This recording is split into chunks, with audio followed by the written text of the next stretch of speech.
It took longer than many would have wanted, but now DC's Aquaman and Marvel's Namor the Submariner have been adapted for the big screen. Since 2017, Jason Momoa has been bringing Aquaman to the big screen in films like Aquaman and both versions of the Justice League. But fans have been waiting for Marvel's oldest hero to wade into the MCU, and he does so in Black Panther: Wakanda Forever, thanks to the tightly sealed performance of Tenoch Huerta. For the purposes of this video, however, we'll use Marvel's older pronunciation of Namor instead of the MCU's version, Namor. The two main publishing houses share many versions of the same superheroes, like Black Cat and Catwoman, Thanos and Darkseid, Swamp Thing and Man-Thing, and Deadpool and Deathstroke. These last two stand out as the most obviously similar from a visual perspective. Aquaman and Namor, who share the same concept in mythology, are only superficially identifiable from one another. Both are nobles of ancient underwater civilizations with similar abilities, ancestry, and effects on the environment. But on the surface, DC's mighty H2 hero and Marvel's aquatic powerhouse seem to have nothing in common.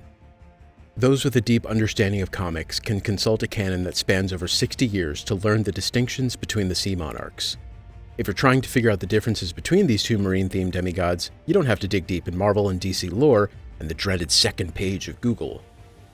In this video, we'll learn more about both Namor and Aquaman, and then you can pick your favorite. So, who was first?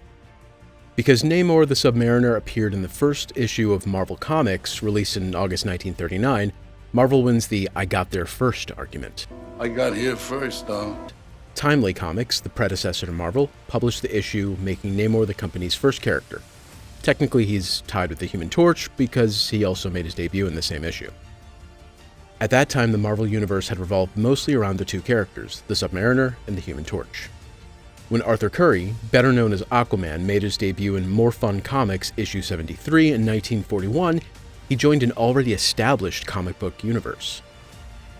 As with other DC Comics characters, including Green Arrow, the Spectre, and Dr. Fate, Aquaman is first published by National Comics Publications, the predecessor to DC. Aquaman is not a carbon copy of the Submariner, despite the similar time of their comic book debuts. Origins and Mythology. Namor and Aquaman have broken new ground by becoming more than just monarchs for their underwater nations. According to their history and origins, they stand pretty unique.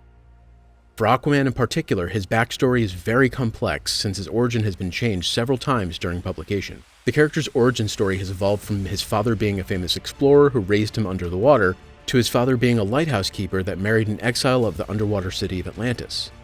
In 1989's Aquaman Special No. 1, the character was born to the Queen of Atlantis and the magician Atlan. Outcast by his tribe because of his cursed golden hair, Aquaman was adopted by a human lighthouse keeper named Arthur Curry. He was brought up to honor the surface world, and eventually rose to become king of the undersea realm while remaining a staunch supporter of Earth. Namor Mackenzie was Marvel's first mutant, born to Atlantean Princess Fen and Leonard Mackenzie, a human. Princess Fen raised him in Atlantis when she learned that Leonard had died. Namor grew to hate the surface world and eventually ascended to the throne. His actions always benefit his underwater homeland, even though he frequently helps the heroes of Earth. Differences in abilities. Each man has the typical superhero powers of superhuman strength, improved endurance, and strong hand-to-hand fighting capabilities. Their hybridization abilities include incredible swimming speed, underwater breathing, and the resilience to withstand the severe pressure of the deep sea, all of which stem from their hydro-dwelling roots. The power and skills of these oceanic rulers, however, start to differ from that point on.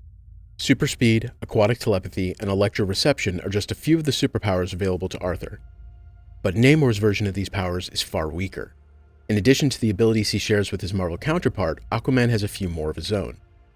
These include the ability to use magic, tolerance to extreme temperatures, and an affection for the ocean's vital energies. Namor, on the other hand, is far more powerful with the ability to control water and weather, known as hydrokinesis and atmokinesis. One of the features that sets Namor apart as an alpha-level mutant is his ability to fly, which may be bestowed to him by the little wings on his ankles. These wings are unique and are not shared by any other Atlantean in comics. Namor doesn't have to call an Uber when he wants to travel over land like Aquaman has to. Even so, those little wings look ridiculous, and it's been the subject of a lot of humor. Whose comic stack is bigger? Comics are more than simply a light pastime. They depict the fantastic exploits and adventures of mighty demigods, building a canon that changes and grows with its readers. Comic book characters are, of course, characterized by how frequently they appear in the comics.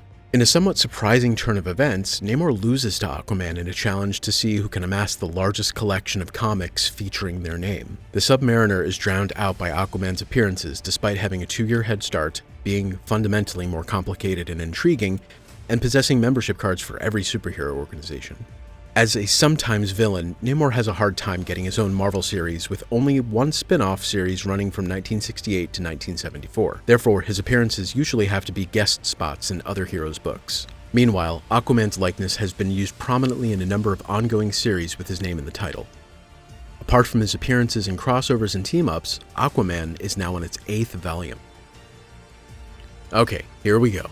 Any discussion of superheroes always leads to the ultimate question: who would win? This is going to be the largest ocean conflict in history. In DC canon, heroes like Aquaman are seen more like gods, while Marvel's superheroes are frequently portrayed as imperfect mortals. Namor, though, is not your typical Marvel hero, and he holds his own against his DC counterpart. The framing most likely would cast Aquaman as the hero and Namor as the villain, as his more ruthless nature would dictate that he won't hold back.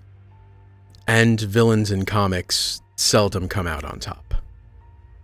Honestly, DC and Marvel could publish one of the fairest battles possible between these two characters, since they could easily equal each other blow for blow. Which brings me to the 1996 4-part miniseries named DC vs. Marvel. It was a dream collaboration for superhero fans. Some of the biggest names in comics squared off in issues, and it was like a child playing with toys. In the second installment of the miniseries, Round 2, the Sea Lords squared off to prove how evenly matched they are. Aquaman ultimately won, though, thanks in large part to his humorous yet sneaky strategy of dropping a full-grown killer whale on his opponent.